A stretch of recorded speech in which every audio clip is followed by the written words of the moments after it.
All America, all the time.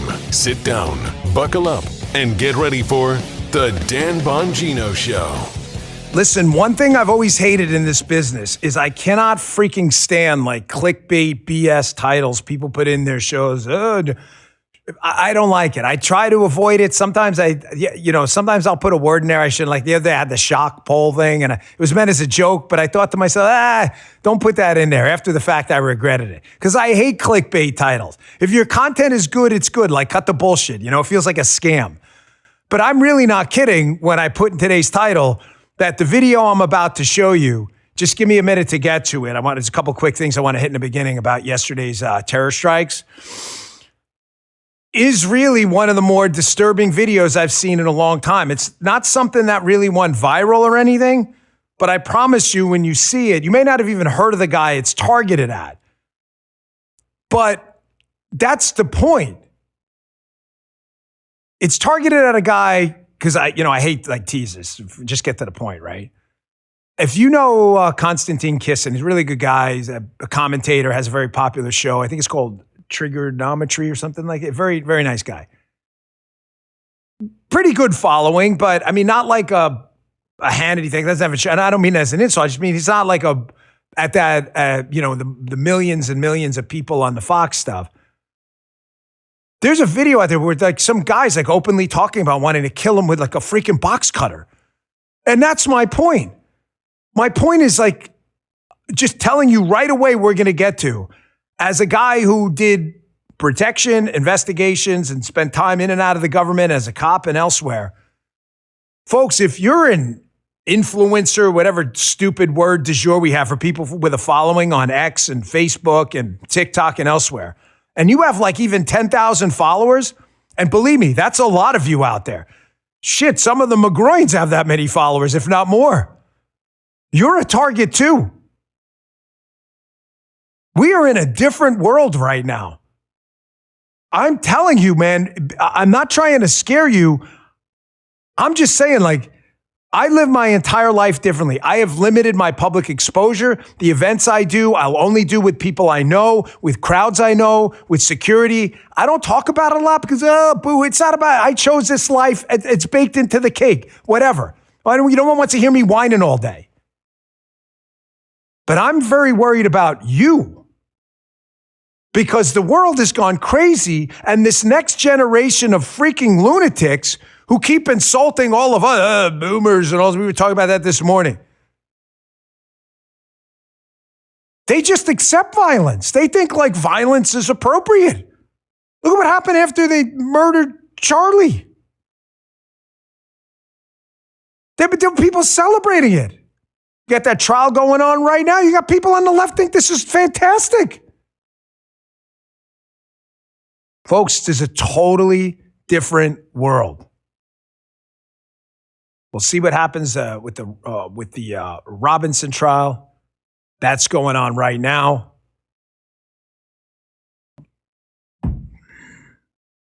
There are people who think this is great.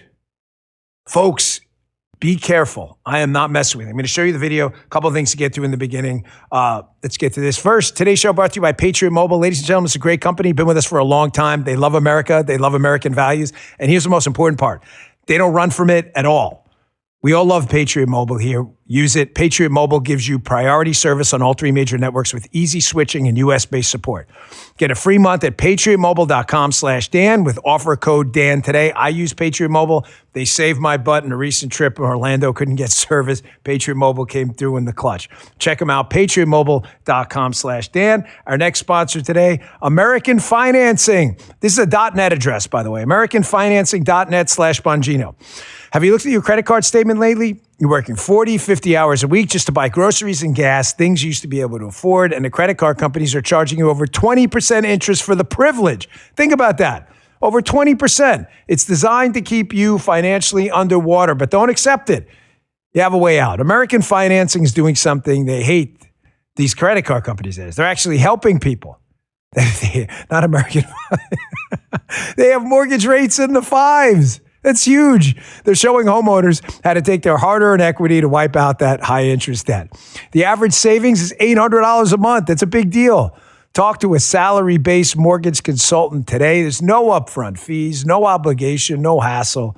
See how much you can save today. And if you start today, you could delay 2 mortgage payments.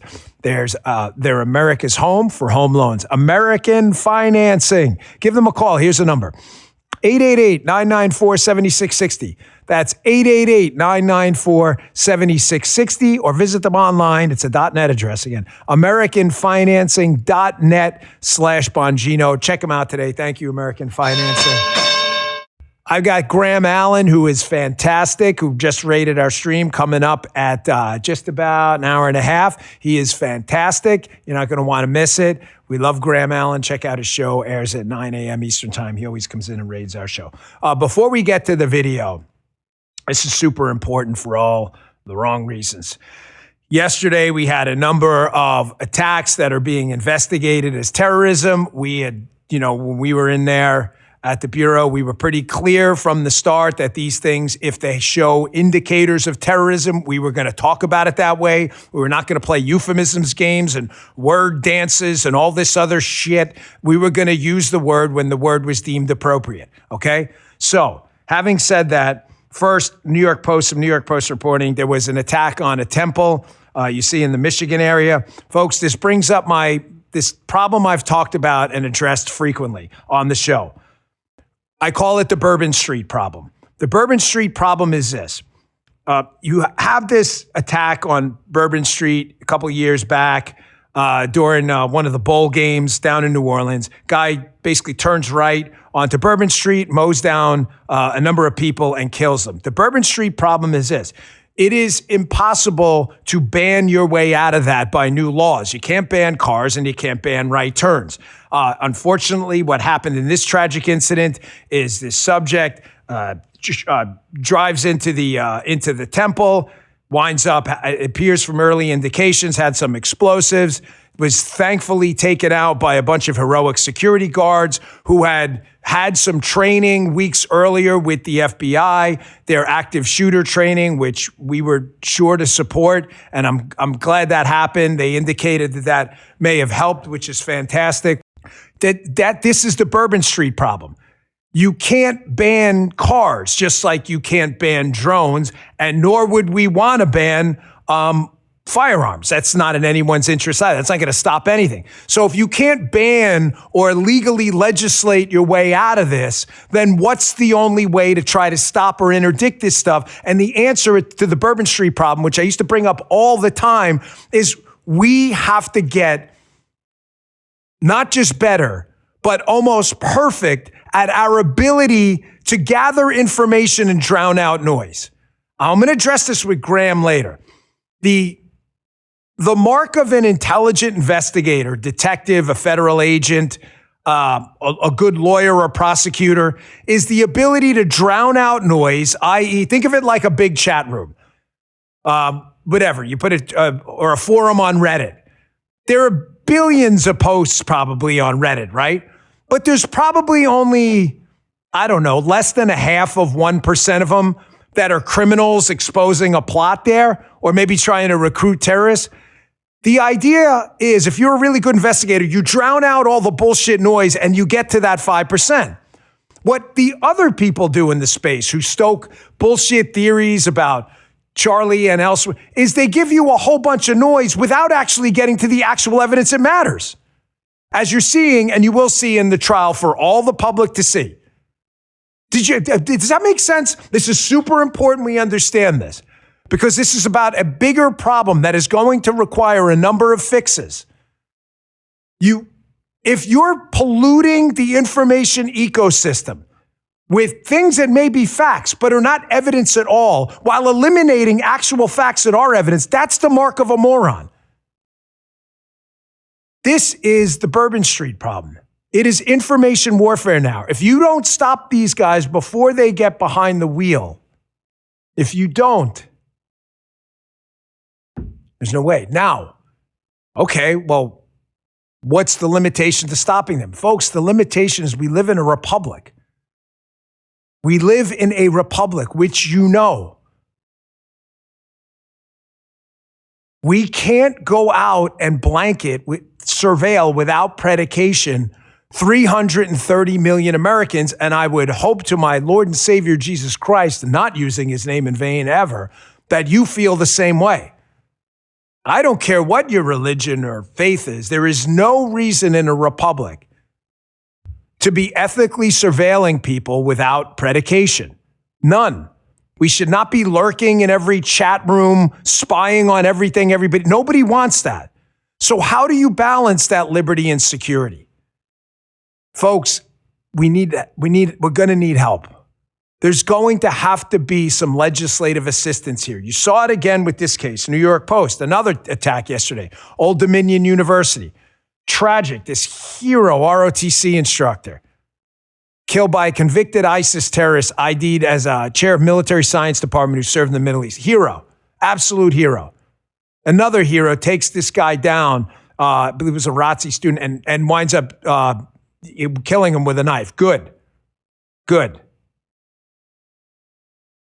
But folks, in a republic, we have got to be careful who we let in here because listen to me, I was on Ingram last night and I brought this up.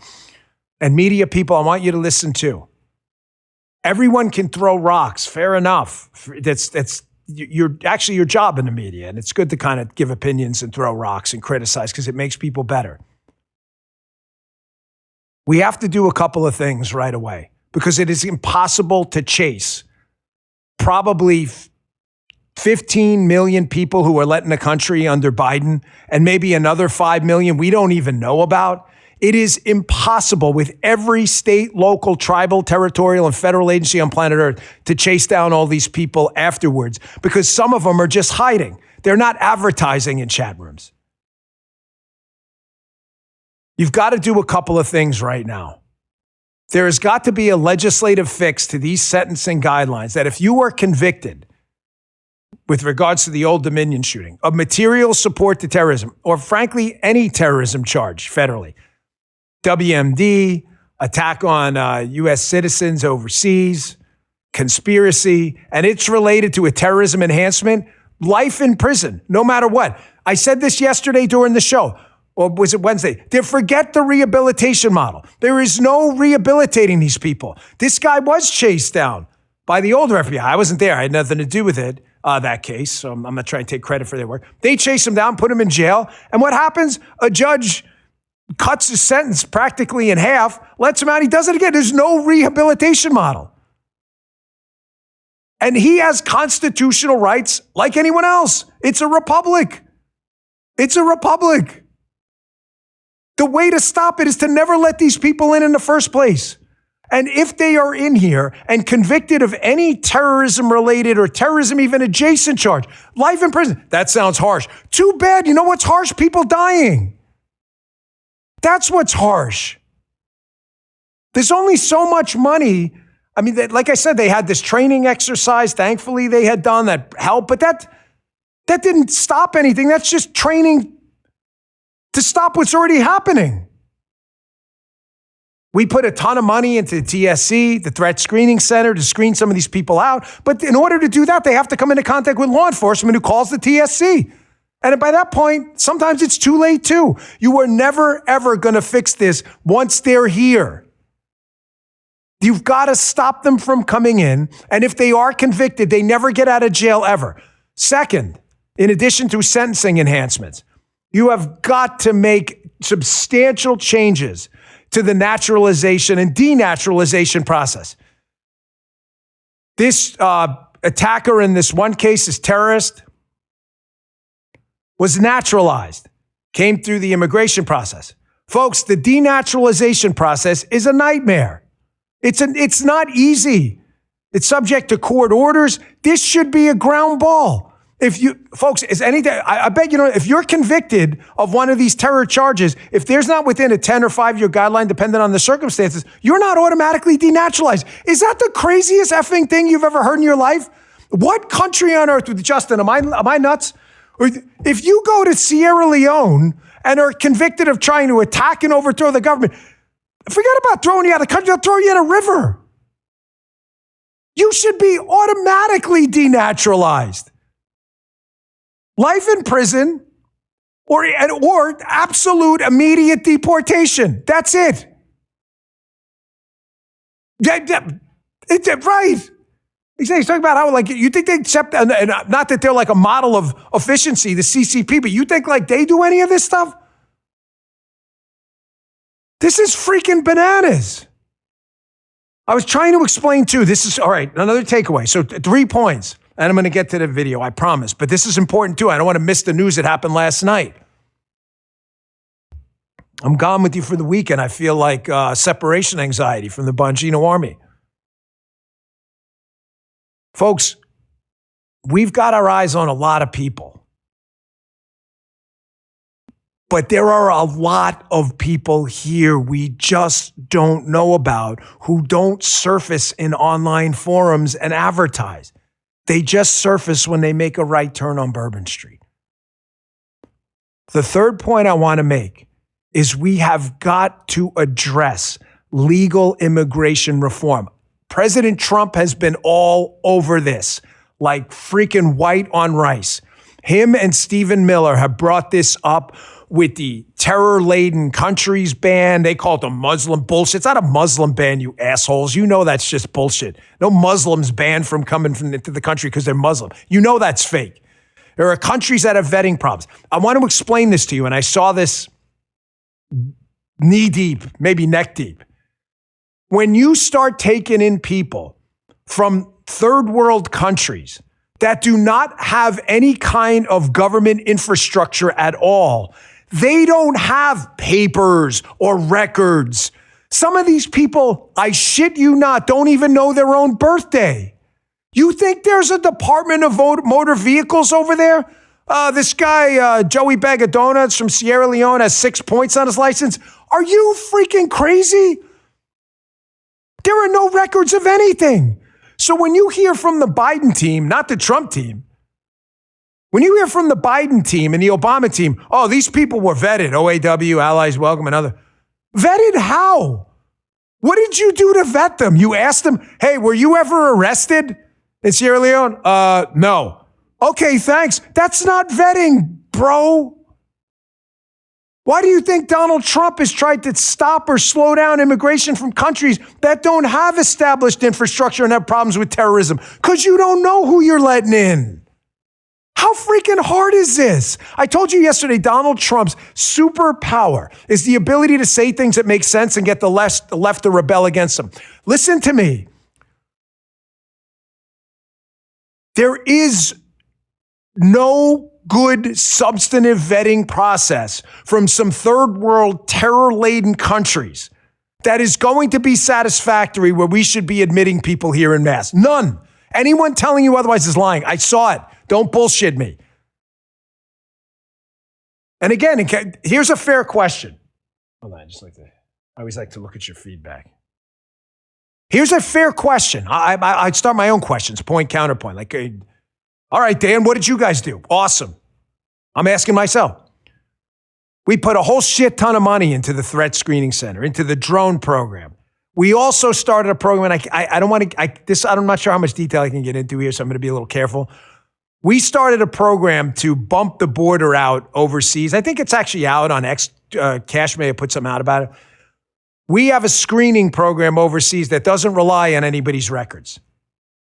We put another ton of money into IOD, our International Ops Division, into pushing the border out so that we have a record on a lot of these people, whether they know it or not, before they even come in. Is it the solution? There is no solution. Is it a Band-Aid on a huge problem? Yes. They cannot come here, folks. Listen to me. Think about this as two separate rooms, okay?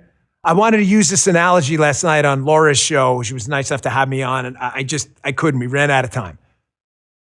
When you are think about this, a non-USPer, non-U.S. person, as they call it. A non-U.S. person, not on U.S. soil.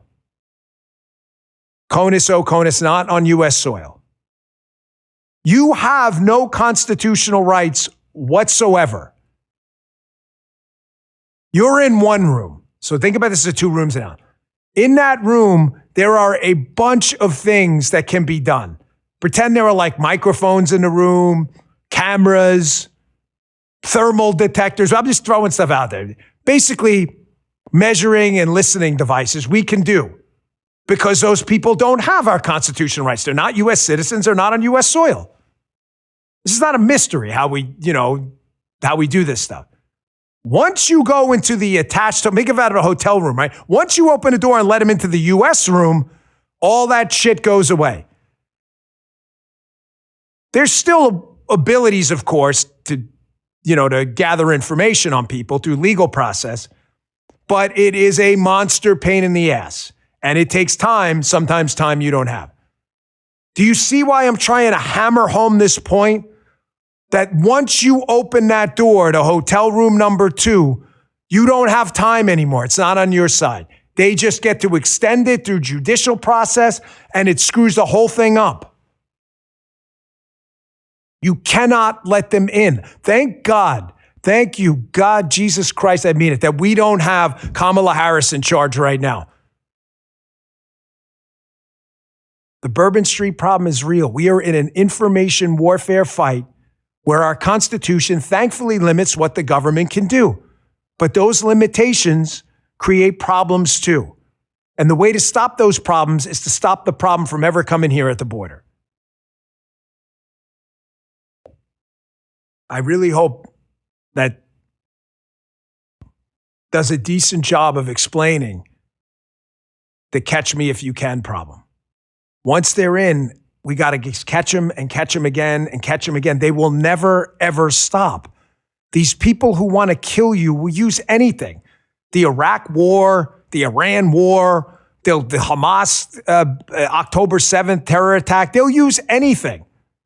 Anything as an excuse to turn right on Bourbon Street. You have to stop them.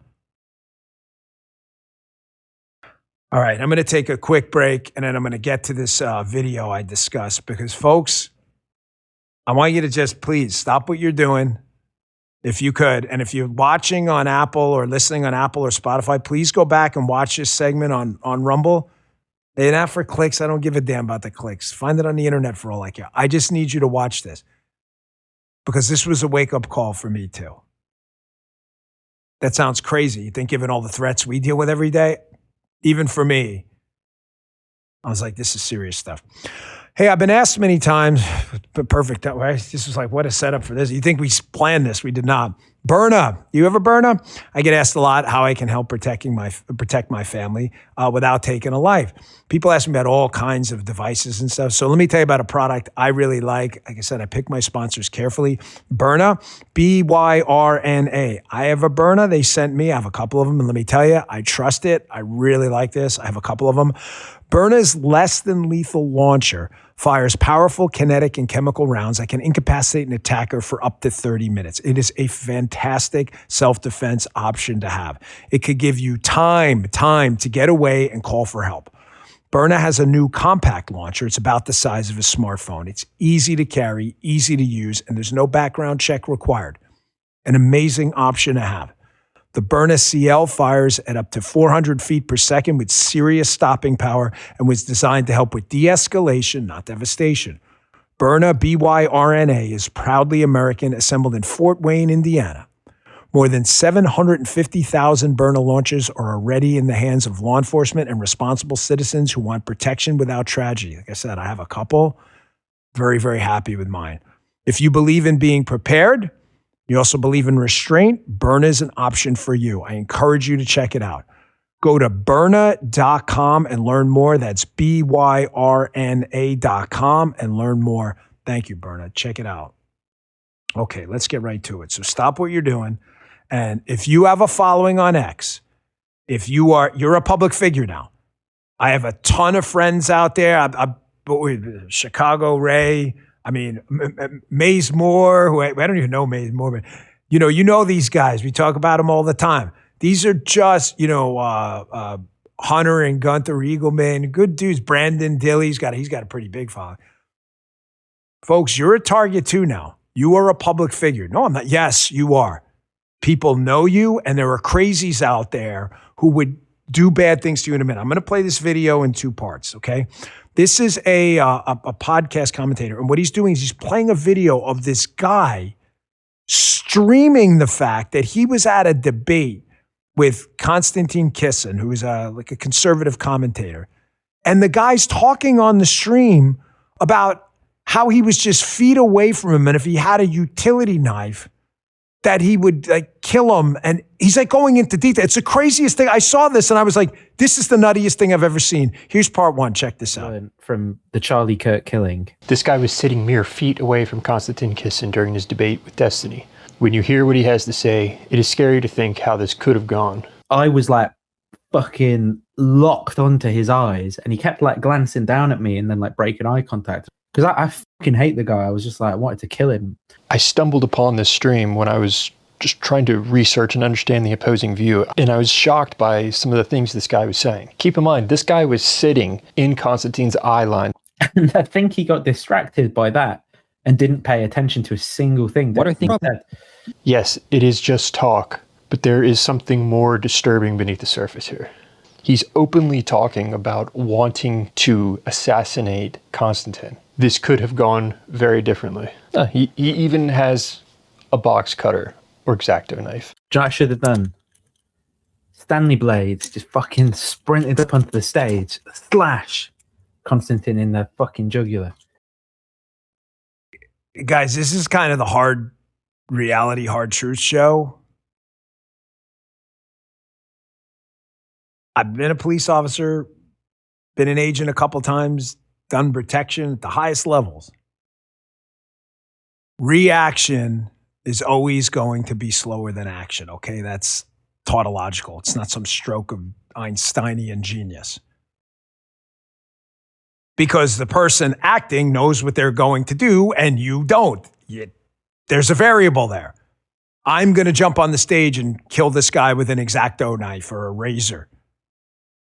By the time you even process what's going on, sometimes it's too late. We used to say this all the time with the president's detail. That you train and train and train just to, I got a part two of this in a second. Folks in the chat, tell me that's not the craziest, freaking sickest thing you see. The guy's talking about this on a freaking stream. By the time you see what's going on, you train and train and train just to reduce that fog of war. I was not in the military. I hate military analogies, but that's the only analogy, forgive me, I can think of. Advanced military special operators, everyone from Rangers up to Delta, SEALs, Force Recon, Pararescue will tell you, even the best of the best, the fog of war where your brain has to process what's going on first and think about what to do is always going to be slower than the guy who's acting and already thought about what to do because he did it. Even the creme de la creme, the top ranger, the best Delta operator out there, even their time to react may be like this. Regular Joe civilian like us, probably like that. But there's still this. Well, the other guys already acted. A lot of you in this chat right now, and some of you know, some of our own like close people, I mean, Bongino Army folks who've developed quite a following. You may be thinking right now like, oh, that's not me. I've got a couple thousand followers on Twitter. No, that could be you too. I'm just giving you the hard truth. What do we do? I don't have a good answer. The only reason I'm even showing you this without a good answer is I'd rather give you a bad answer than no answer. And the bad answer is this: have your freaking head on a swivel around these lunatics. You got people supposedly on our side, which is bullshit. There's no infighting. Oh, this is outfighting. Stoking up crazy conspiracy theories about an army of people and foreigners who killed Charlie and all this other shit. You got people out there like, I can't believe you won't tell everyone you hate the Jews. Well, why would I say that? I don't. Well, if you don't, you're not. And then you stoke up a bunch of crazy bots telling you how much they want to kill you. Just look at my Twitter feed to see what I'm talking about. You protect pedophiles. What, you sick fucks? What are you talking about, you freaking lunatics? Did you guys see when I was in there? I had that guy who showed up at the TV station, had a note in his car like he wanted to off me and Pam and cash or something. That was one of like 20 of these things. I got a boo-hoo, whatever. I'm a public figure. It's part of the job. A lot of you, it isn't. A lot of you do Twitter lives and things like that, and you've got really good, healthy followings. Listen, 5,000 followers on Twitter is a lot, man. Shit, took me like 3 years to get 10,000 followers on Twitter when I started. I don't even know when I started. I've been there forever. That's a lot of people, folks. 5,000 people is like, a bad Miami Heat home game. Well, I take that back. Bam, 83 points. I love the Heat. No, but I'm dead serious. Like, Justin, Josh, this even goes for you. Josh, when you did your job interview, did I not tell this to you? I'm like, Josh, you're part of the show, man. I was like, if you're not comfortable with that, because we had one guy in here, nice guy, but he wasn't comfortable, and that's cool. That's cool. Very nice guy. But he's like, I got to go. I told him, brother, save me the process of going through this background and all this other stuff because you are part of the show. Folks, just please be careful. Have eyes on the back of your head. Do little things. When you sit in a restaurant, just take the seat closest to the door. When you're out in public and you're in church or places of worship, as we see with this temple attack that just happened, another one, why do assholes, terrorists, scumbags, and criminals attack churches all the time? Well, because they hate their religion. Yes, that's fairly obvious, but it's not just that. One of the reasons as well is most people in church, their attention is where? Justin and I go to the same church. Ahead on the altar. Nobody's looking at the back door. The priest is right there. It's different when you come in a movie theater. When you come in a movie theater, everybody sees you coming in and up the stairs. It's the exact opposite in a church. So what do? Once in a while, glance back. And I will say, most importantly, if you can and are willing to train first, because being untrained is not going to help you much. I'm telling you as a friend, carry if you can.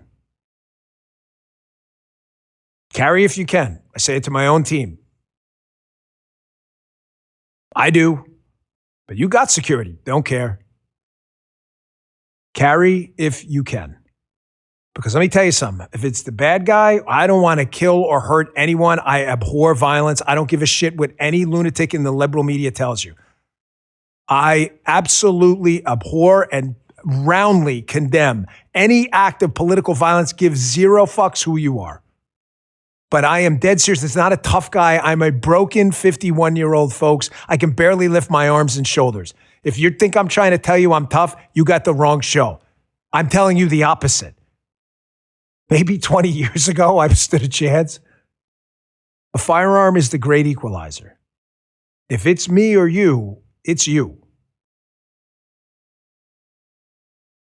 Here's part 2 of this. This is how sick these people are, folks. And this is why I tell you to roundly condemn, block, report anyone inciting violence, committing crimes you see. They are not in our movement at all. Get them out. No movement can survive that. Here's part 2 where he plays this guy basically talking about, hey, if we're going to do it and we're going to kill these people, then he says, I learned something from Charlie's murder. I learned that, we can't have a lot of gore because it turns people off. What the They've actually thought about the optics of murder. Listen yourself. But he wants to kill him. You can see the chat. They're all thinking the same thing, it seems. No one seems to be bothered by this because it has become so commonplace. He knows he can do this. YouTube's not going to do anything. Done. Sorted. Prison forever on the one hand. Prison forever on the one hand. And then I should have gone. Then I should have gone woke jihad. Woke jihad. I should have gone for the white race or something. I don't know. You could say, oh, okay, well, he just worded that poorly. It's just an expression, but he takes this much farther. Then he gets into, based on what happened to Charlie Kirk, this is what I have learned when it comes to how to kill conservatives. No, I feel like my genuine psychopath thought that I've learned from the Charlie Kirk killing is if you are going to assassinate a political target, then try to reduce the gore as much as possible so people can't sympathize with the bastard who's getting it. So you'd have to go up with like a cape and like cover him in a cape and do it cleanly under there, you know, like an abattoir. So he's literally openly talking about assassinating political targets here.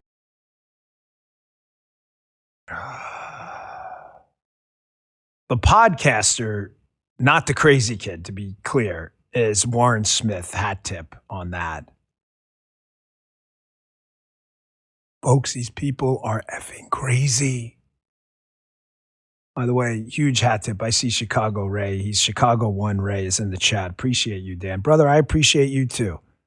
I appreciate all the Bongino Army folks that didn't jump down my throat 5 minutes after entering the FBI because, every single thing that I love you guys. You guys are I will never forget that. The fact that you let us work. You guys are great. Thank you, Chicago Ray. And you should go follow him on X. He's a great guy. And all the McGroins. Anita, that whole crew, Speak, all of them, just great people. I thank you guys. There he is. He has the same picture on X too. Appreciate you, brother. But I'm telling you all, you're public figures now, guys. I hate to say you're famous, whatever, notoriety. It sounds stupid. Oh, famous. You are. You are. People know you guys. This is not the 1980s or 70s anymore, where if you were lucky, you got an op-ed in like the local newspaper and then someone, hey, I saw your op. People become famous overnight. That's the whole influencer thing. I'm like, I hate that stupid word. But people now, and I'm not saying this about our guys, they're like, you look at like the Alex Earls of the world. And I'm not knocking her at all. I'm a capitalist. Hey, I really am. I'm not. This is not like some backhanded shot.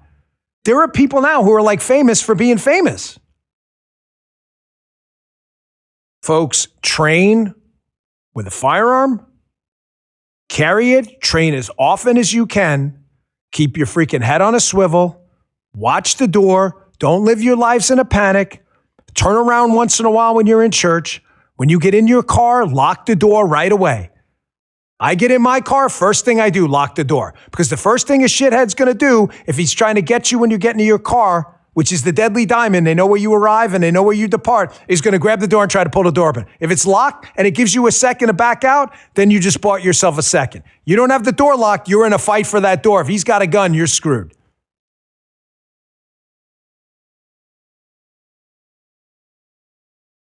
God made man, Sam Colt made man equal.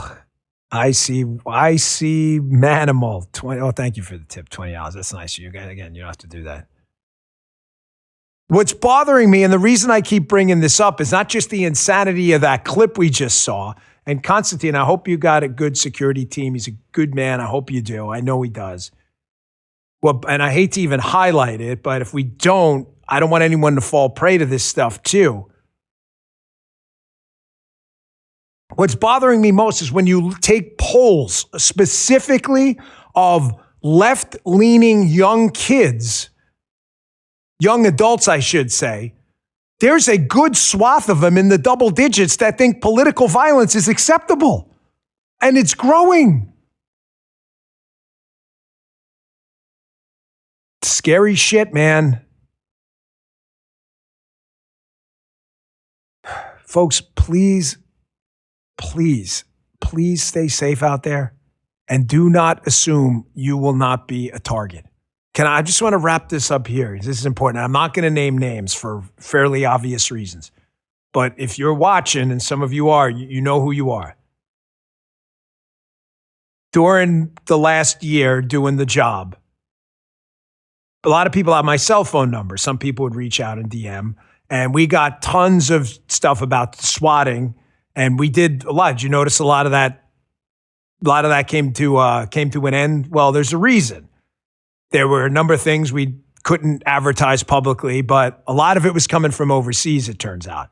And it was related to a bunch of cell phone farms, and it took a lot of investigative work. It wasn't easy. It wasn't just as simple as, oh, we got the phone number. If you find out how, one of these days when all of this stuff is out publicly, I want to do a whole show on how the whole swatting thing happened, because I promise you're going to be stunned the level of sophistication that went into it. Some of it was just stupid kids. Majority of it was not. It was actually extremely sophisticated. So people would reach out and say things like, well, we got the number. And I couldn't say anything because the way those people got the number, it's not what you think. It was very sophisticated. And once we took down the network, a lot of it, not all of it, slowed down. Do you notice it hasn't been so much of a thing? That's one of those things people swore wasn't happening that happened and we just couldn't advertise it. Because it's still connected to things that are still ongoing now. But a lot of people would reach out to me on DM and some people through my cell phone number. And they would say, I just got this crazy thread. Folks, some of these guys, I swear to you, were people with, 50 to 100,000 followers, good amount, but not like crazy. And some of the stuff that we had to go out in action, we didn't advertise because we didn't want to incentivize even more of these people. The bad guys, that is. You know who you are. Talking about the people, we had to go out and action some of that stuff. It is a really, really bad environment right now for conservatives. MAGA people. Just be careful, okay? Folks, propaganda is powerful, man. We've got a lot of people out there, again, claiming they're part of our team. You're not part of our team. It's not our team. It's okay. You're allowed to have an opinion. I'm not even mad at you for have your own opinion, whatever. Some I am, but do your own thing. Do your own thing. I'm just saying, like, this team has a goal. Liberty, freedom, winning elections, establishing a safer, more prosperous country for our kids. If you're not part of that goal, you're not part of our team. It's okay. You're allowed to be part of the other team, okay? That's okay.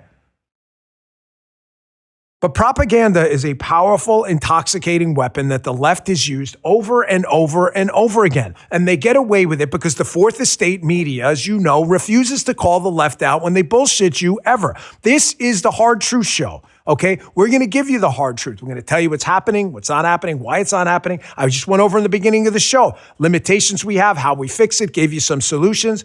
But one of the things that pisses me off is when people say things that are so transparently stupid and the left-wing media for a second can't take off their freaking blinders and go, okay, that's dumb.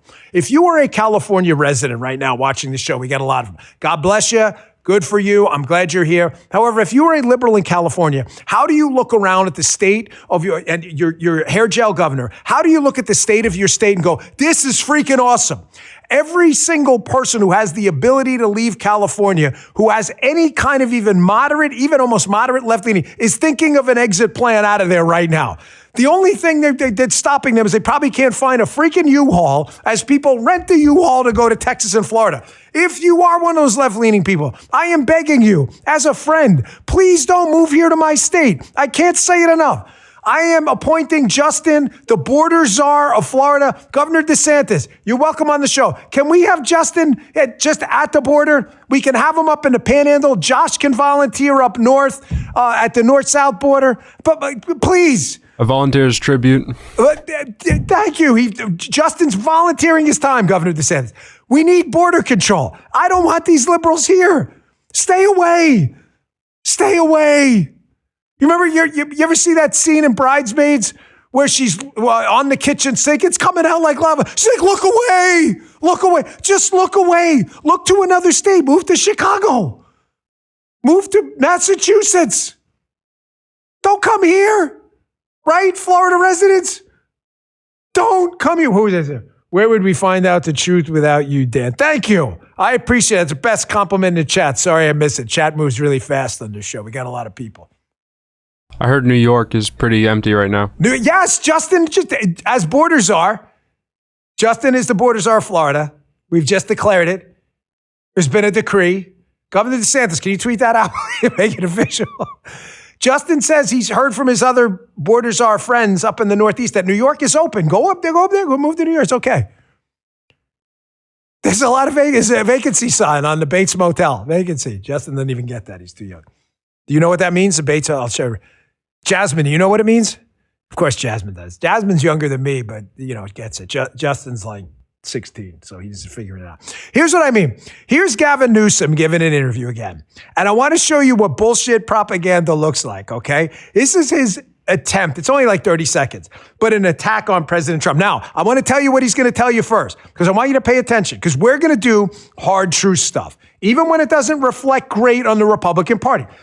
Gavin Newsom talks about three big things in this 30 seconds, but he's talking about like Democrats versus Republicans, Biden versus Trump, about growth, GDP, economic growth, gas prices, California Governor Hair Gel talking about freaking gas prices as if this is a good thing. This is how crazy this shit is. And then he mentions inflation as if like the Democrats and the Biden 9% peak inflation, they have a victory lap to take. He actually did this. But when you listen to Hair Gel, because the left is really good at propaganda, I'm going to tell you something. If you're a stupid person, you're like, wow, this guy's right, man. Trump really has done horrible on inflation and gas prices. You're almost convinced. Check this bullshit out. Taking an economy that was honestly one of the most robust, fastest growing economies in the world. And here we are. I mean, now it's in reverse with the new jobs numbers. I mean, you saw the gasoline prices going through the roof in red states. I saw today up 47 cents in West Virginia, 47 cents, same number in Indiana. And that's just a few days into this war. Yeah. Wait and see. Inflation pressures. We're now having the echoes. I mean, cue up the song around stagflation. We're going to all start having that conversation. Okay, this is the craziest shit you've ever seen. He talks about inflation, gas prices. He mentioned the West Virginia, Indiana thing, right? I was watching, he did, right? He talks about GDP and jobs numbers. If you're a moron and you this is what I'm talking about. I'm going to bring this up with Graham Allen in about, 15, 20 minutes or so. To be our guest today. Listen to me, please. My beloved audience, I love you guys and ladies to death. And the day I go 6 feet deep, you've given me everything. My life is a gift from you, from the Almighty. The mark of a moron is a person or a subject overwhelmed by facts and underwhelmed by evidence. It is the mark of a moron. They cannot, in a forum full of people, they cannot find the target because they're overwhelmed by non-targets. Everything bothers them. They're there to investigate a bank robbery, and there's a bee buzzing in the background. They're like, there's a bee. Yeah, there's a fact. There's a freaking bee there, but it has nothing to do with the fucking bank robbery. Focus. That's the mark of a moron. I'm not kidding. The mark of a stupid person is getting overwhelmed by evidence. That's what Gavin Newsom just did to you. He overwhelmed you with 30 seconds of what he perceives to be facts and data, but leaves out every single thing that is an actual critical fact relevant to the point. Here's what I mean. And just to prove my point that Gavin Newsom's full of shit, I used left-leaning websites intentionally. So I can't be accused by Newsom's team of any right-leaning bias. Okay? So he brings up employment numbers and GDP. Oh my gosh, Trump sucks, Biden's great. So I went to factcheck.org. Now you're probably laughing. Factcheck.org is to the left of Lenin. They make the New York Times look like Breitbart. However, even factcheck.org has an issue with a lot of this bullshit about the Biden numbers versus Trump. Here we go. When Biden compared his jobs record with Trump, he exaggerated the figures. This is a left-leaning website. They note that Biden said this: we created 2.2 million additional jobs, Biden said. And how many jobs Trump created his first year? 185,000 total. That's it. Factcheck.org notes, however, the most recent data from the Bureau of Labor Statistics, certainly not biased to the right, shows that total employment increased by a little bit more than 1.2 million during Biden's last full year in office in the term. He left office on January 20th, 2025. Oh, so Biden's lying about it? There's like a second part to this. You mean Biden was lying about that? This is factcheck.org. It's not Bongino.com. Meanwhile, they note in the first full year of Trump's second term, first full year, we're just 1 year in for the liberal tools who don't know that. He's got 3 more to go. Employment increased by 359,000 from Jan 2025 to Jan 2026. For his speech, they note, here, they got to give Biden an out. Biden may have relied on outdated data or data covering a different period. We reached out to his office about his claims, but we didn't receive a response. He may have a stutter. That's what he'll do. He'll blame it. And Gavin Newsom will blame it on I couldn't read when I was growing up. Biden, he always blames everything on the stutter. I had a stutter. He blames when he needs it for this crutch to rely on. So Biden was lying to you. So Trump's job record, even his first year, is pretty amazing. And Biden's exaggerating his numbers. Did Newsom tell you that? No, because Newsom is counting on you to be distracted by the bumblebee while investigating the bank robbery. Pay attention to the fact there's a bee there and ignore the evidence that there's a fingerprint on the counter of the bank you need to pull, because if you don't pull it, you're not going to solve the bank robbery. That's the mark of a moron. Newsom mentions GDP too. Let's go back and check it out with factcheck.org. Lefties. They note Biden also claimed that the economy grew with record growth during his presidency. This next line is great. We have no basis for that. We found no basis for that statement. They note that GDP grew by 34.9% in the third quarter of 2020. My gosh, that's insanely high. And 18.9% in all of the 1942, which are quarterly and annual growth data according to the Bureau of Economic Analysis estimates. The highest quarterly GDP growth under Biden was 7% in the second and fourth quarters of 2021. Remember, this is when the economy was rebounding from COVID. And the highest annual GDP growth during his administration was 6.2% that same year. So whereas your buddy Dan will tell you the truth, yeah, there were some amazing GDP numbers in the Biden presidency. It's not a record. It's not even close to a record. And second, a lot of that, the average during his 4 years was 3.6%. A lot of that was due to the COVID recovery, where you could have put a house plant in charge. Wait, leave this up. They note that Biden's average 4-year GDP of 3.6% growth was still lower than the almost 4.5% average during Clinton's second term. All right, fair enough. And the average of 5.2% during Lyndon Johnson. They talk about FDR as well. Like I said, I'm giving you the truth, Democrats, but that's what happened. Taking out the bounce back year after GDP plunged because of the pandemic and the bounce back, Biden's presidency was 2.7%, which is close to the yearly average of 2.8% of the last 50 years. So he's actually below when you take out the COVID bounce back. Close is a funny way to say below. Yeah, below. Right, close is a funny way to say it's below. So Newsom, you notice how Newsom doesn't tell you any of that? He focuses on the bee at the bank robbery scene. It gets even better. So I could have went to Grok, which I think is one of the better AIs out there. However, I didn't want to be accused, because Elon's a free speech guy, of bias in this segment. So he mentions also other things quickly, like gas prices and inflation. So I went to Gemini, Google's. So he mentions gas prices, and he's like, man, gas prices, you believe West Virginia and Indiana? This is hair gel in California. So I just put in, this is the actual screenshot from my phone, correct, guys? Screenshot, sent it over. Gas prices, West Virginia and Indiana versus California. California has significantly higher gas prices, with averages exceeding $5 per gallon, compared to Indiana and West Virginia, which are in the $3.30 to $3.50 range, even after recent nationwide price surges. There's Gemini. There's Gemini. What about inflation?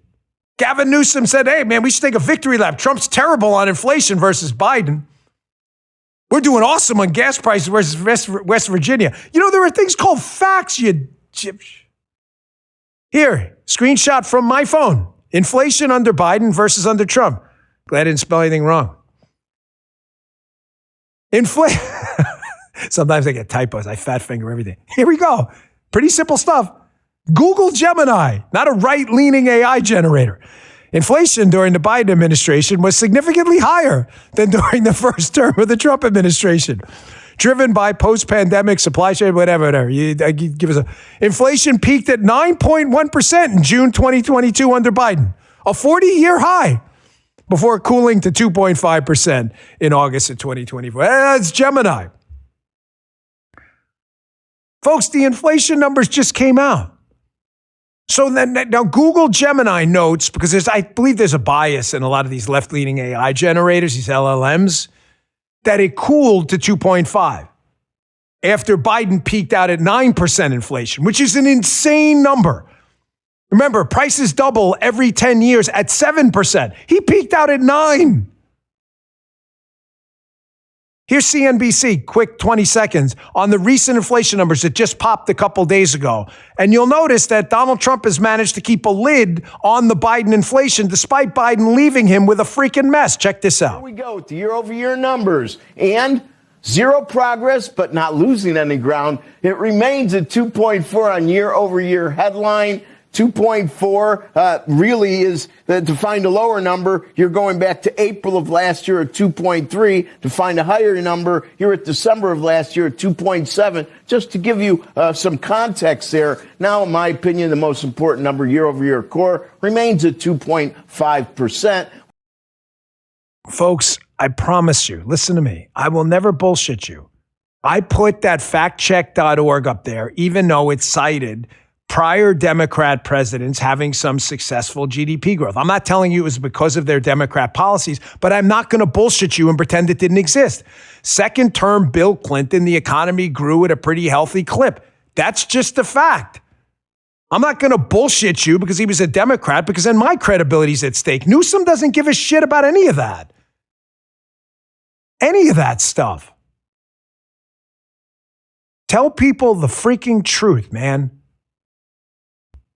That guy is a bullshit artist. And that's why you get things, put this tweet up. That's why this is probably the most unshocking poll you've ever seen. Did you see this thing on nuclear yesterday on X? They did this poll of people with, tragically with mental health problems. That's not funny at all. I've had to deal with some of it in my own family. However, this is fascinating. At Ryan Burge, conservatives who attend church weekly are the least likely to have ever been diagnosed with a mental health condition. Liberals who have low attendance are the most likely to have a diagnosis. I don't wish mental health problems on anyone. However, this is the least surprising poll you've ever seen. There's the data yourself. And they say go touch grass. I mean it literally. Go touch grass. Do some grounding. Spend time with your kids. Go to church. Be part of a community. Get off the iPhone once in a while. Get off the Android. Get off the computer, the smartphone. There is a real world out there waiting. And the conservatives like you who go to church and remain part of the community and volunteer their time. And it's not a secret that you have really, really low levels of mental health problems. While liberals who are on the computer all day, I hate the Jews. I hate the Jews did it. The Jews did it. All day. The liberal crazies out there. Gypsum planes, lasers, all this other. You don't find it odd that these people have mental health issues? It's not infighting. It's outfighting. They're not in our club. It's ours. I want to show you what real people also look like in the real world. People you all in the chat run into all the time. Here's just a quick one. I love man on the street interviews. They're great. This happens to be a woman on the street. For those listening on Apple and Spotify, she happens to be black. Does that matter to conservatives? I don't give 2 or 3 shits what color her skin is. However, for liberals constantly gaslighting you like Gavin Newsom that Trump's a racist, this guy's got to be the worst freaking racist ever. As he continues to pile up support in the black and Hispanic community, here's what the real world looks like when you get out of Gavin Newsom's bubble of stupid. Check this out. Going, Donald Trump, we appreciate you and we're here for you. He came in on day one. He's standing on business. I love it. And he's doing an amazing job. That's what the real world looks like, folks. You know what? Let's put that DoorDash ring. You want to see another one? Jasmine, this one's for you. Jasmine loves timeline cleanse videos. Jasmine's the most pure person on planet Earth. She's always listening to gospel music and loves Jesus. She keeps me straight. I'm always trying to be better. She loves timeline cleanse videos. Did you see this story? Just quick, but this lady sees on her Ring doorbell. This is Colin Rugg. Yeah, his tweet first. This lady sees on her Ring doorbell this DoorDash delivery guy delivering some Starbucks to her house, and he's clearly elderly and moving quite slowly. I mean, really slowly. I'll show you the video in a second. And she feels bad for him. So they go and they wind up doing one of these give, send, go type things, right? They wind up raising almost $300,000 for this guy. Why do I bring this up? Yeah, I like a timeline cleanse on a Friday. It's pretty awesome. However, I also want to show you that, folks, this is the beautiful, gorgeous country we live in, full of amazing, incredible people. Look at this elderly gentleman, still busting his ass working for a living. Check this out. If you're listening on audio only, you got to watch this. That's it. Just delivering his DoorDash, still working. And real Americans donating $1, 50 cents, $5, $10, raised $300,000 for this guy. They don't even know him. And you're going to tell me how terrible and broken, MAGA civil war, countries falling apart, space aliens, all this other. No, man, I ain't buying that shit. I love this place. And when you talk about it, you're damn right you're going to talk about it with a smile on your face. We got our heroes overseas right now putting their asses on the line. We had some servicemen who died tragically in a tanker incident. We're waiting for the details on that. This country is full of heroes and patriots. And when you talk about it, put a damn smile on your face, because these are the people. These are the people this country is made of. These are the ingredients in the best tasting pie in the world, America. I want to show you another hero. You know Johnny Joey Jones at Fox, EOD, explosives ordnance disposal technician in the military, tragically lost his lower legs in an incident in a combat zone. Johnny Joey is an amazing guy and a good friend, a good man. I saw him yesterday post this on Twitter about Steak and Lobster Gate, the ridiculous, absurd. So I don't want to keep hammering this because the story's so freaking stupid that the Secretary of War had purchased steak and lobster for the troops. Folks, they should be eating lobster for breakfast with their scrambled eggs because we love you guys. And ladies, thank you for everything, you heroes, heroes, heroes. I cannot say enough about you. That experience I had in the last year, one of the biggest takeaways I had is, my gosh, our military is full of unbelievable patriots. The American flag's in the chat always. Love you guys. Thank you for being here. Veterans, service members, families of service members. Here's Johnny Joey Jones, who, if I want to hear about the sacrifices people made in the military, a guy who lost a couple of his legs in combat, I think he's earned the credibility to have a couple of comments about steak and lobster for our heroes, right? It's about a minute or so, but I want you to listen to all of this. It's worth your time. Check this out. In 2010 in Afghanistan, I was working with two other Marine EOD techs, Brian Smith and Chindo Mesa. We had been out all day long working some IEDs. It was a difficult day. We had a few really close calls that day. When we got back, we sat down, and I've got this picture of us just sitting on a ledge at patrol base Karma, and there's a stack of MREs behind us. And I remember Mesa looking at me and saying, man, I hope I don't get that chicken tetrazzini or something like that. Like, we've been out all day. It's a tough day. It's like, man, I just hope I get a decent MRE. And then somebody comes around the corner like, hey, guys, it's steak and lobster night. It's surf and turf. A log train had come in, which was insane because the route was littered with IEDs. And now I've got another picture of the three of us eating steak in the room that we lived in later that night. What's funny is the look on our faces from the one picture to the other is about the same because we're in war. But after that day, for weeks, we talked about steak and lobster nights. The only one I've ever gotten overseas. It was in the middle of a really tough summer. Brian got blown up a few weeks later. He's not with us anymore. He died of stomach cancer last year. Then I got blown up a couple of months later. And you see these tweets. You see these tweets about, Pete Hegseth has spent $15 million on steak and lobster. Are you serious? That is the only thing about home. That's the only thing that makes you feel special for the entire time you're there watching your buddies die, and you're mad about that. The fact that people aren't smart enough to even look up what that's for before they criticize it, and I guarantee you none of them said a word when Biden surrendered Afghanistan, killed 13 of us.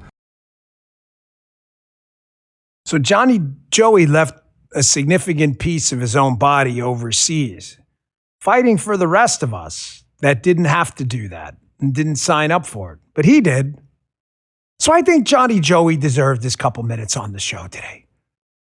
You see how Johnny Joey talks about his sacrifice as well? Did you guys catch it? How matter of fact he is? He's like, yeah, so I really was hungry for the steak and the lobster because we're eating these MREs, and then I got blown up. And basically, he talks about it like, you want to talk about a hero? The guy's talking about losing his legs like it's like nothing while he's talking about steak and lobster. Like, steak and lobster? Of all the shit I care about in this country, what I care about the least is how many servings of steak and lobster our heroes get. Actually, I care about the most because I want them to have as many as possible. If they want caviar, I don't like caviar, not my bag of donuts. I'd rather have a bag of donuts. Give them caviar. Shovel it down their throats. I don't care. They want sushi. Give them sushi. Freeze that thing so there's no like parasites or anything. I don't care. Middle East sushi. Yeah, Middle East sushi could be dangerous. I don't care. Find a way to refrigerate it. This poor guy loses his legs. And he talks about his friend. And my other friend got blown up and he died again. And we're worried about steak and eggs and lobster, whatever. I wasn't even going to bring it up again today, but I'm just, as a guy who did not serve in the military, and I'm telling you, regretted it his whole life. Like whatever, I thought about it 1,000 times. I just have the deepest sense of gratitude to people who do. What do they do it for? What do they do it? You think they're doing it for the money? No, ask yourself that. What do you think? The military pays like, starting at 6 figures, company car, and a Metro card? Like, they get none of that shit. They don't even get the Metro card. You got people working in the Pentagon, like brilliant, brilliant people, making less than like a mid-level engineer at IBM. Meanwhile, what the hell do you think they're serving for? What do you think these people are in war zones for? The pension? They're doing it because they believe in something greater than themselves. And we all owe them a debt of gratitude. And yes, that's the America we live in. Not the MAGA Civil War bullshit liberal media. The place is so broken, it's all falling apart. Get the fuck out of here with that shit.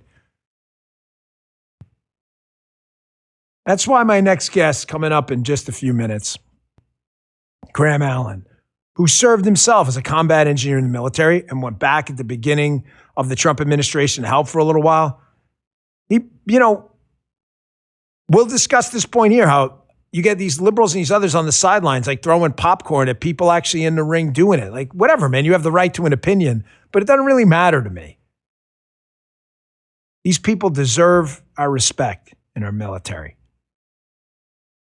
All right, quick break and we'll get to Graham. You're really going to... Do you know Graham, by the way? How many in the chat watch your show? 9 a.m. You got a great lineup on Rumble, by the way. You got Vince calling Ace at 8, rumble.com/Vince. Then you got Graham at 9. Graham raids this show. I raid Crowder. Crowder raids Haley. You got a fantastic lineup on Rumble.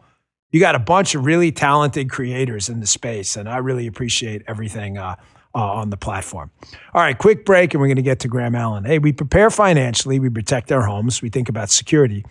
So why wouldn't you prepare your medicine cabinet the exact same way? This is really common sense. Folks, emergencies happen everywhere. I live in a hurricane zone in Florida. The last thing you want is your local pharmacy wiped out. God forbid your kid gets an infection or something. That stuff can spiral out of control quick. There's no reason not to be prepared with these medications in advance. None. Being prepared means having access to what your family might need before the scramble and the emergency starts. That's why I use and recommend All Family Pharmacy, have for years. They let you order ahead and stock your medicine cabinet for 3 to 6 months, so you're not running empty every 30 days and you're prepared. Better to have these things and not need them than need them, and God forbid you don't have them. We're talking essentials like NAD+, I use NAD, antibiotics, ivermectin, mebendazole, blood pressure medications, over 300 other prescription medications. Don't wait. Pick them up today. They're a licensed U.S. pharmacy focused on access and transparency. Here's how it works. It's really simple. I did it myself. It takes a couple minutes. Complete the form online. A licensed doctor will review it. They'll provide the prescription, and your medication will ship straight to your door. Stock up. Get what you need today. Please don't wait. You've seen these emergencies brewing. Go to allfamilypharmacy.com/Bongino. Use promo code Bongino10. Bongino10. Bongino10. That's the promo code. You'll get 10% off. It's big savings. That's allfamilypharmacy.com/Bongino. Use promo code Bongino10 for 10% off. One more time, allfamilypharmacy.com/Bongino. Code Bongino10 for 10% off. This is not medical advice. Consult a licensed healthcare professional before taking any prescription medication.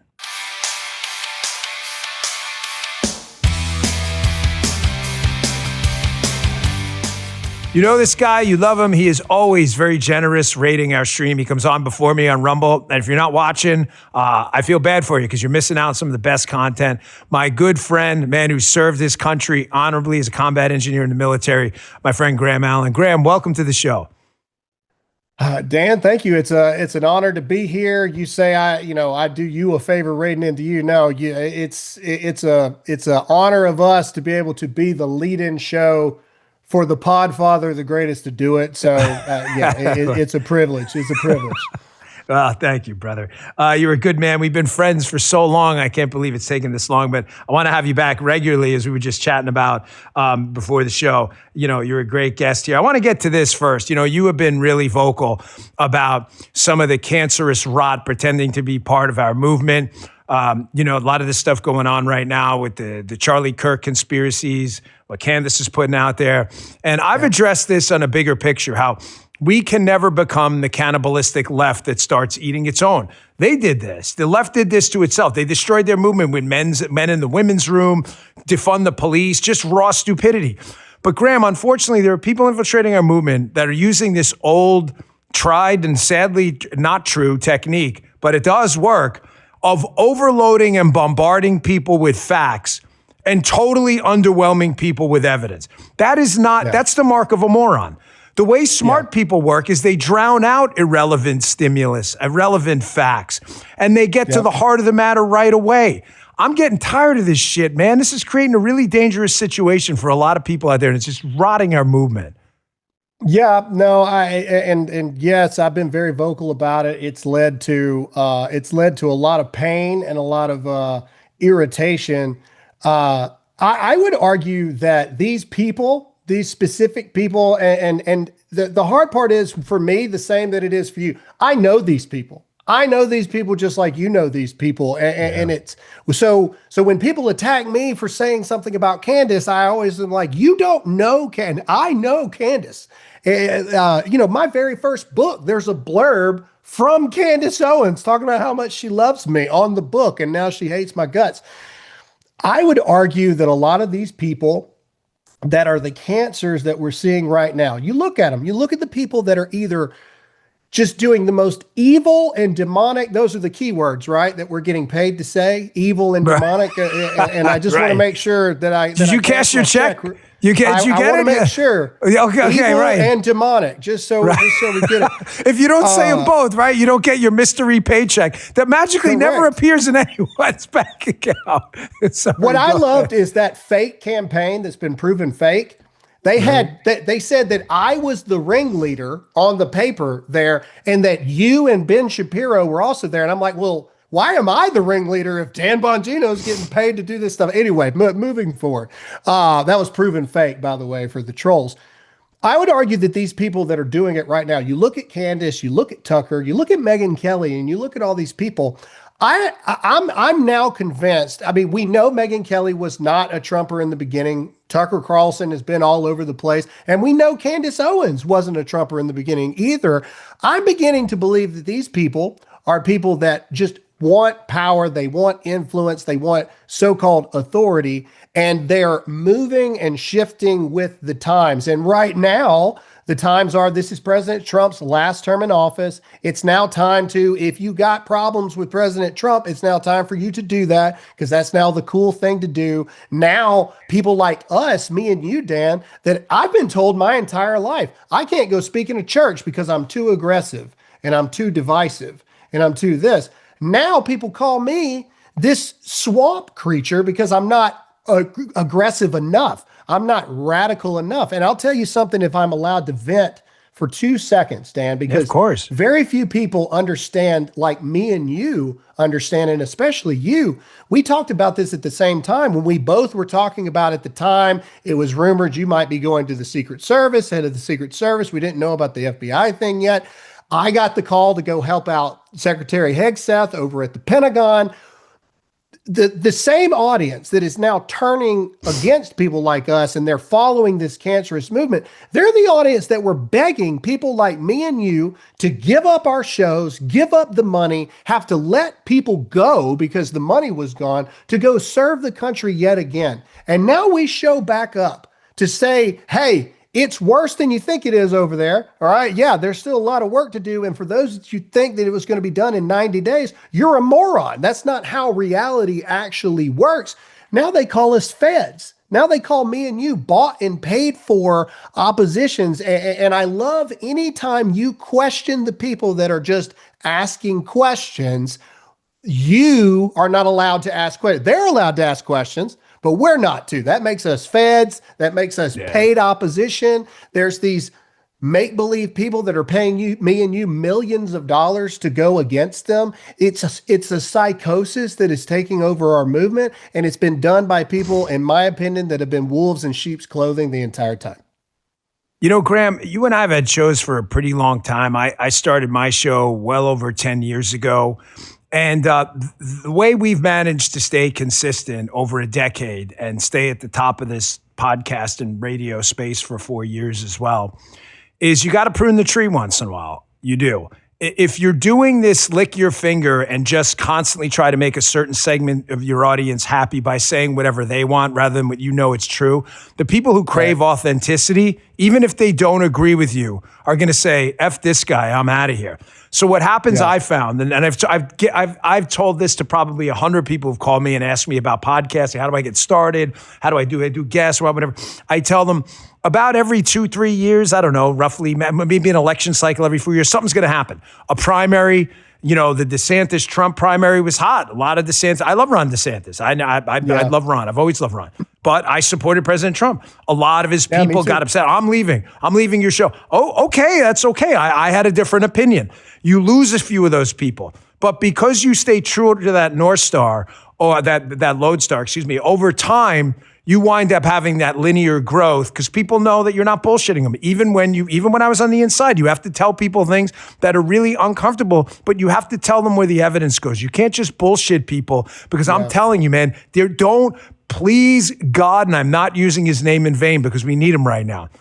Do not treat your audience like freaking idiots. They are not stupid. They sniff through BS, and you don't want a stupid audience. Sometimes you got to prune the tree from some people who just want you to lie to them. I'm not going to do that. I know you don't either. Yeah, no, I tell people all the time, I'm here to tell you what you need to hear, not what you want to hear. And the biggest thing I'll say on this, just to nip this part in the bud here, is the people that I'm all about asking questions. I'm all about challenging narratives. I'm all about draining the swamp. But people who only ask questions, that are interested in solutions, that are interested in the actual battle plan to fix the problem, they're not doing us any good because all they're doing is driving more chaos, more division, more fear, more psychosis. There is a problem with only asking questions and not the other side of it, which is finding the solutions. Yeah, I agree. Folks, we're talking to Graham Allen. If you're listening on Apple or Spotify, you don't see him on the screen. Graham, like Graham Cracker, Allen, Allen. Please look him up on Rumble. Check him out. His show airs right before mine at 9 o'clock and right after Vince at 8. It's a solid 8, 9, 10. Can't go wrong. Vince Graham Dan. You can't beat it. Vince Graham you got Dan. entertainment. Yeah. You got entertainment for hours. And you got Crowder after me and then Haley. You can watch Rumble all morning. It's a fantastic lineup. Now, you served the American people honorably in the military, the combat engineer. I've got to get your opinion on, I know it's a stupid story. I understand. Of course, steak and lobster gate. I get it. I did not serve in the military. However, the story was so obviously stupid from the start because of the numbers. That Secretary Hegseth, of course, in the Department of War, had purchased something like $10 million of steak and lobster last month. Now, it's fairly obvious. You and I know Pete very well. Pete eats well, but he does not consume $10 million of steak or lobster, that it was not for him. So, you served in a news. So you've eaten MREs. They're not horrendous like they used to be. They're edible, but they're not great. If our troops want to eat steak and lobster in the DFAC once in a while because they get this like luxury, maybe once or twice a month, Good for them. Feed them that stuff every freaking morning, you media dipshits. Yeah, well, my thing that I actually texted the secretary and I was like, "Where's mine? Like, where's my back pay on steak Right. and lobster?" Because I didn't get any of that when I was in there.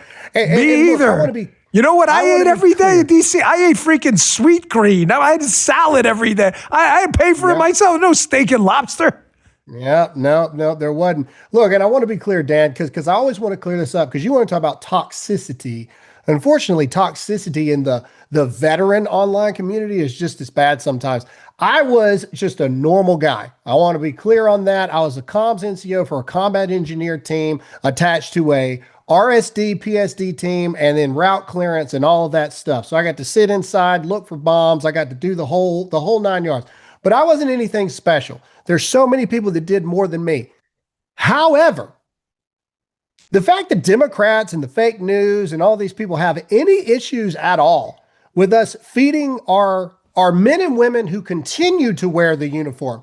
And I served under a time, I mean, unfortunately, it was Bush and Obama, but at least I didn't have to serve under Biden. And there's a lot of these people that are still in and chose to stay in under Joe Biden.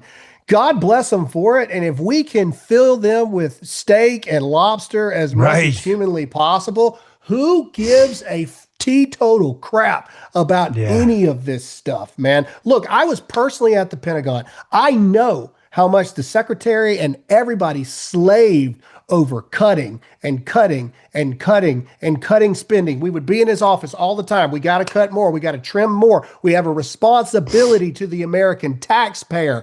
All of that is your Secretary of War. And let me tell you, just again, to toot the horn of the guy that I got to serve under in DC, Pete Hegseth was a good choice for Secretary of Defense. He was a generational pick for Secretary of War. I love that guy. I think he's doing an amazing job, and he was the man for the moment that we currently find ourselves in.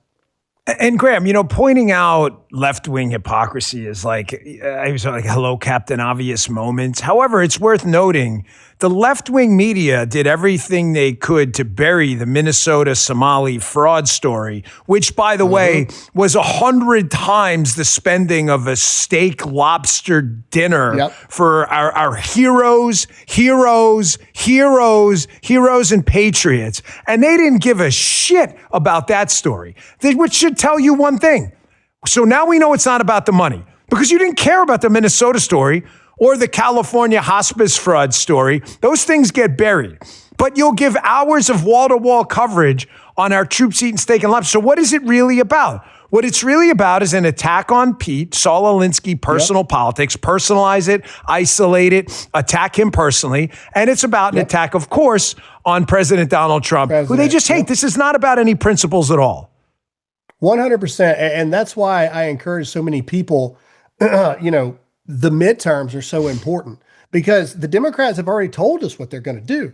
We already know what's going to happen if we lose the House and the Senate. They're going to impeach President Trump again and succeed all the way through both chambers this time. They're going to pull Secretary Hegseth in, and they're going to charge him with war crimes. You're going to see every other senior cabinet level official in testimony after testimony after testimony over and over and over again. I tell everybody, I got a book coming out right before the midterms, and the whole purpose is to remind the American people that the end of a election where we win is not the finish line. That's the starting point. And it resets over and over and over again. Every 2 years you get the off cycle, but then every 4 years you've got the presidential cycle. And it is a constant battle over and over and over again. And Republicans like to win. And then we like to kind of do this and say, oh, well, we won. It's over, right? No, it's a new season. Just like a football team, it's a new season over and over and over again. Nobody gives a crap you won the national championship last year. What are you going to do this year? What are you going to do this year? And so that's why it's so important, because it's not about Pete so much as it is about going after President Trump. And you go after President Trump by going after everyone that he put trust in. That's you too, Dan. That's me. We were all on the watch lists by the Biden FBI and all of these things.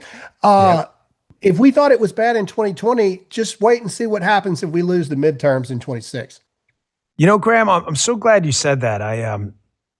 We're going to do an extended interview show at some point on the weekend. You and I are going to just hang out for like a couple hours and drink some bourbon or some whatever, man, some tequila, whatever you want, man. We're just going to, but you brought up a good point. I had a couple of questions. I'm hopeful I'll get to them, but I want to bring this up too, that I know you went back and Pete asked you to come on, help out in the beginning. You gave up your show. Man, listen, your show, that was, we spoke about it, you and I. You remember the conversation? Yeah. And you're in a different spot. Like, listen, folks, this is not meant to be a, hey, look at me. But I had been on 10 years, had a pretty established audience. You were like rocketing up, geometric growth. And you agreed to go back and say, yeah, I'll help you out in the beginning. And I said to you, man, brother, that takes a lot of balls. It really did. I mean, you guys, I was unbelievably impressed. You know it. We spoke about it. But I think you're right when you say it, that I hope no one here is under the illusion that either you, me, or Pete, or anyone else thought we were going in there to be like Avengers or superheroes. We knew damn well that, yeah, okay, great. Get the job done, come back out, and we had a lot of great moments, just like Pete has. But make no mistake, we understood damn well that the second something breaks bad, that you're in charge too. That's it. I mean, like, that's the difference, I think, between a good, strong conservative appointed by Donald Trump and a lot of these weak-kneed assholes that Biden and Obama appointed. Every time something happened with Mayorkas or someone else, they were like, it was like the Beavis and Butthead approach. It wasn't me, man. It was like other kids. No, it's not other kids. It's us. Own it. American people are very forgiving. Own it. Say you screwed it up, and move on. That's the difference between us and them. Yeah, no, I agree. It was an experience that I'd rather go back to Iraq again than to go back there, if I'm just being honest. I've learned to never say never in my life. If the president ever called again, I would cross that bridge when we come to it. But man, it was such an experience to be able to go in and see, because even I had the naivety to think, all we got to do is win this election, and then we got it. And then the people are going to go in there and they're going to do their thing. You don't realize, especially, you were on the FBI side, I was on the DOW side, the Department of War employs over 3 million people. And, political appointees, at the time I got there was about 7 of us to 3 million people. Now they've got like 100 plus or something like that. But either way, you got to remember, some of these people that are still in the DOW were there when Bush was there. And these people, like we would have malicious compliance. Like, these people would legitimately, we would know that they say, all we got to do is wait these guys out. Wait these guys out, and they'll be gone, and we can go back and do whatever we can. And all these people are like, well, why didn't you fire anybody? Why? We did. And then these leftist judges said, nope, you can't fire them. Then you had that awkward thing where they all came back, and then all this. It is. Graham, we had the same problem. I summed it up in my show when I first came back. There is an attitude amongst public servants, public servants. There is an attitude there, I would assume from what you just said at DOW, but I saw it in DOJ and FBI, that like, this is our FBI. We're going to wait you scumbags out, and we're just going to wait for the next Democrat. It's not yours. They act. Did you get the feeling that the old, and I'm not talking about all of them, like, obviously you have patriots who serve in the military. We had great people over there at the Bureau too, but there were a lot of shitheads, just to be honest, who were just like, wanted the old weaponized ways. They had this attitude like we were like usurpers. Like we were there, like we were appointed and like by the mob or something. And I used to tell these guys, because we had a big conference room, I'd be like, hey, there's the door. Get the fuck out of here. Like right now, if you had any balls, because you're right, getting rid of people is insanely difficult. They sue, they get their jobs back. It's the most incredible system ever. It's the only CEO in the world where you actually can't get rid of people in the executive branch. But I'd be like, if you had a pair of nuts on you right now, you right there, get the fuck out of here and resign. And they won't do it. So you want it both ways. You want to bitch and moan about the leadership, and you want to keep collecting a paycheck. That ticked me off, because I bet you saw the same thing. Like, they own it. You don't own shit. You work for the taxpayers, bro. Yep. They operate as they're entitled to get there. And so again, that brings me back to my point about the midterms, that, when I came back to the show, one of the first things I said was, this is kind of like my Paul Revere type moment where I'm trying to tell you, like, the enemy is not gone. The enemy, like we beat them in 2024, but that was just a battle. It wasn't the final war. It wasn't the end game. It wasn't any of that kind of stuff. It was just another battle in the battles that move forward and the battles to come. We need to win 10, 12, 14, 16 election cycles in a row to truly eradicate decades upon decades upon decades of corruption that has been allowed to go on for so long in DC. And it's not just DC, it's the state GOPs as well. I've got my problems with the state GOPs just as much as I do Washington, DC. But that's why people can't have this battle fatigue that we're seeing. We're seeing this, oh, well, we're not getting 1,000,000% of everything that we thought we would in this certain amount of time frame, so we're done. You see people like Nick Fuentes and all these other people and Candace Owens either saying, I'm not voting at all, or I'm voting Democrat, or screw your elections, I think is a direct quote from Candace Owens. Well, here's my thing. You might not like how everything has gone. Fair. That's a fair thing. Dan, they could say you were the worst deputy director of the FBI in history, which is not true, but they could say that. They could say, Graham, you were a piece of garbage in the Pentagon and you didn't do a dang thing. Okay, fine. At least we tried, and at least we did something. All these other people, we know what happens if the Democrats win. So your plan is just to let the whole freaking country burn and set on fire because it didn't happen how you thought you would do it because you want a Monday morning quarterback and say, oh, how did the quarterback not see that open receiver when he's got 4 freight trains running at him at the same time?